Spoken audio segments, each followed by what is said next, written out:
everyone. My name is Janine Kelly, and I'm coming to you from Alberta, Canada. And I am here with a little cat named Miss Prim. So, we are coming to you to talk about curriculum planning. We are looking at how to support you in your intentionality, in your intentional curriculum planning, how you're reflecting on it and how you're balancing it so that we can avoid that burnout or that overthinking. Because we all have to admit that right now, early learning is needing to come up with some practical solutions. And so we hope that this little conversation that we're going to have is exactly what you're needing. So, my name is Janine Kelly, and this podcast is going to be all around that process so that we can plan without overwhelming. So, we're going to talk about the pre-planning process and those meaningful experiences. We're going to show up with intention in our teaching practices. We're going to record the learning objectives in our planning or our curriculum templates. And then we're going to reflect on it right away as soon as it happens so that we're not overthinking or overstressing ourselves. So let's get into this. Why intentionality? Why do we keep harping on this? Why does that even matter with young children? So we need to break down what we mean when we say intention, because what you need to understand is intention does not mean perfection. Not at all. In early learning, intention means that we are clear about why we are learning something. Who is this going to serve? What are we hoping those children will explore and learn when they're engaging in our planned activities? So when we create intentionality and these intentional spaces, we're not just going to set up the block corner. We're going to create a space that, as we're setting it up, we're thinking where children might explore, where they might explore the concept of balance, perhaps some spatial awareness, maybe collaboration. When we're setting up a sensory bin, it's not just throwing things in so that they can play and take it apart and put it back together again and sort. We're thinking about the textures, perhaps the vocabulary, because we're a part of it with them. We're thinking about those scientific concepts and even that emotional regulation that might be taking place. So the power of intention is that it gives our teaching purpose. And therefore, what it's doing even more is it's giving our curriculum direction. It transforms play into learning without taking away that playfulness aspect. And now there's the second part. Pre-planning without pressure. So how do you show intention through your curriculum? Ask yourself that. Sit with that for just a moment. How do you show your intention through your curriculum? Let's start with the child. What is that child interested in? What questions have they been asking you? What skills have you seen slowly being emerging in their play or their interactions? And then use that as your starting point. Don't box yourself in with curriculum. Curriculum is an open box. Yes, it's got some boundaries because there are elements we need, but think of it as a box without a lid because it can go anywhere and you can add anything into that box, so long as you've got those specific elements that we do need to see, like the linking to different frameworks and things such as that. But don't box yourself in. Don't close the lid on that yet. And then define that learning object, and quite simply, use your professional language. Advocate to others around the importance of what you're doing, the importance of early childhood educators. And instead of writing a paragraph, write a simple sentence, and it say, for instance, children will explore cause and effect through water play. That's it.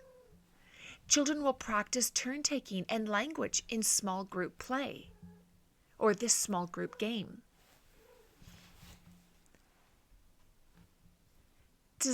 Design invitations to explore. Now, the next part is that you need to think about the environment, and the materials. And I always say, put that in your curriculum. It, once again, is one sentence.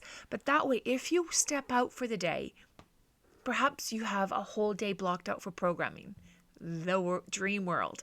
Or maybe you're sick, you aren't in right now. That person stepping into your footsteps can just take it up and just walk forward, and there's no hiccups. They know exactly what to do for those children that day. So think about the materials and that environment that will spark the kind of thinking and the type of interactions that you're hoping for. Keep an open mind. Don't script it, but have an objective or an outcome of what you would maybe like to see happen. That way, if it's around focused children and you're working on observations or follow-ups, you can really easily showcase that taking place. Remember, please remember, programming doesn't mean controlling. The best experiences often shift as it's happening because the children that are engaging start to lead it, and they can take it in really unexpected and really creative ways. It doesn't have to be complicated. So when you've got your written curriculum, you've written what you want them to achieve, some of those resources. You're going to also quickly evaluate it. And then remember, number 3, documenting with purpose. So let's talk about recording the learning. Whether you're using learning stories, observation notes, formal documentation, whatever it is, when you actually now take that curriculum that you've planned and you've written it down, now what we want to do is let's change it to a learning story. Let's change it to that observation for that child. So if it's for that individual child, start by talking about what did that child do? What did they do as they were exploring with that activity that you presented them? That's the first part of the planning cycle. Observe. And then relate it. Analyze it against your objective. Look at your framework. Look at the language in the framework and use that as you describe. The child was exploring different scientific concepts like weight, the weight of objects, the mass of objects as they engaged in what sinks or what floats in the water trough. They explored concepts and are getting familiar with different understandings of just because it's big doesn't mean that it's the heaviest. So little things like that, that's showing that the child is curious, that they do have the ability to explore and to engage with hands-on learning. They can ask questions and try to hypothesize and look and research for answers. So that analysis is quite easy now to record.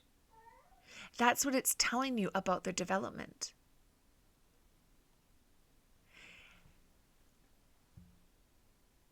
Doesn't have to be complex.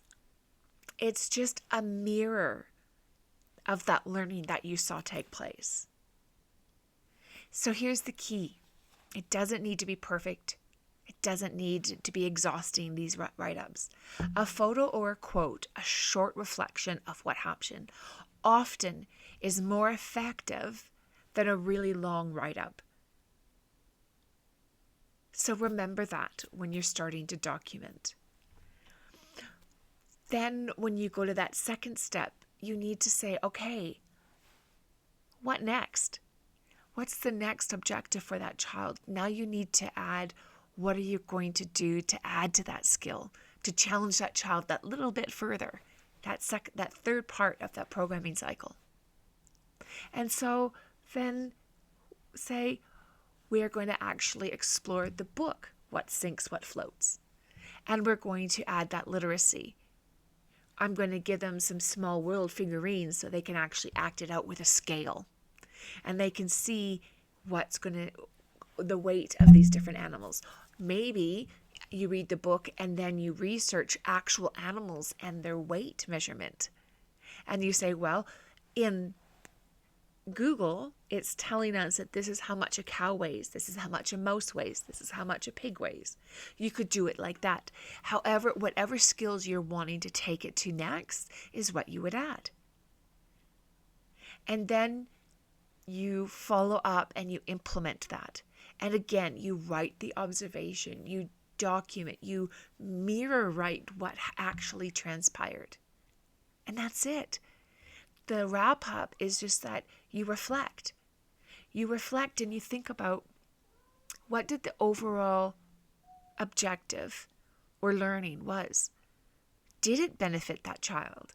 Did they work towards the goal that we've been focusing on? Overall, what is this telling you about that child? Evaluate it. Link it to a theorist. Say, in the end, this shows the importance of play-based learning. This shows how children can work side by side in solitary play or parallel play, but also be working on the start of those social skills so that they can move into the cooperative stage of play.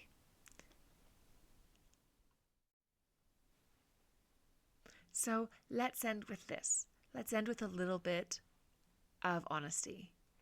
Quite often, one of the things that I'm seeing is that we are overthinking things. We write way too much information because we see it as so valuable and so much goodness. But we can use professional language to condense it a little bit more, so that we're not overstressed. We're not spending more time than we are allotted for. And so therefore we're having to program in our own time to keep up, because that leads to exhaustion and stress and burnout.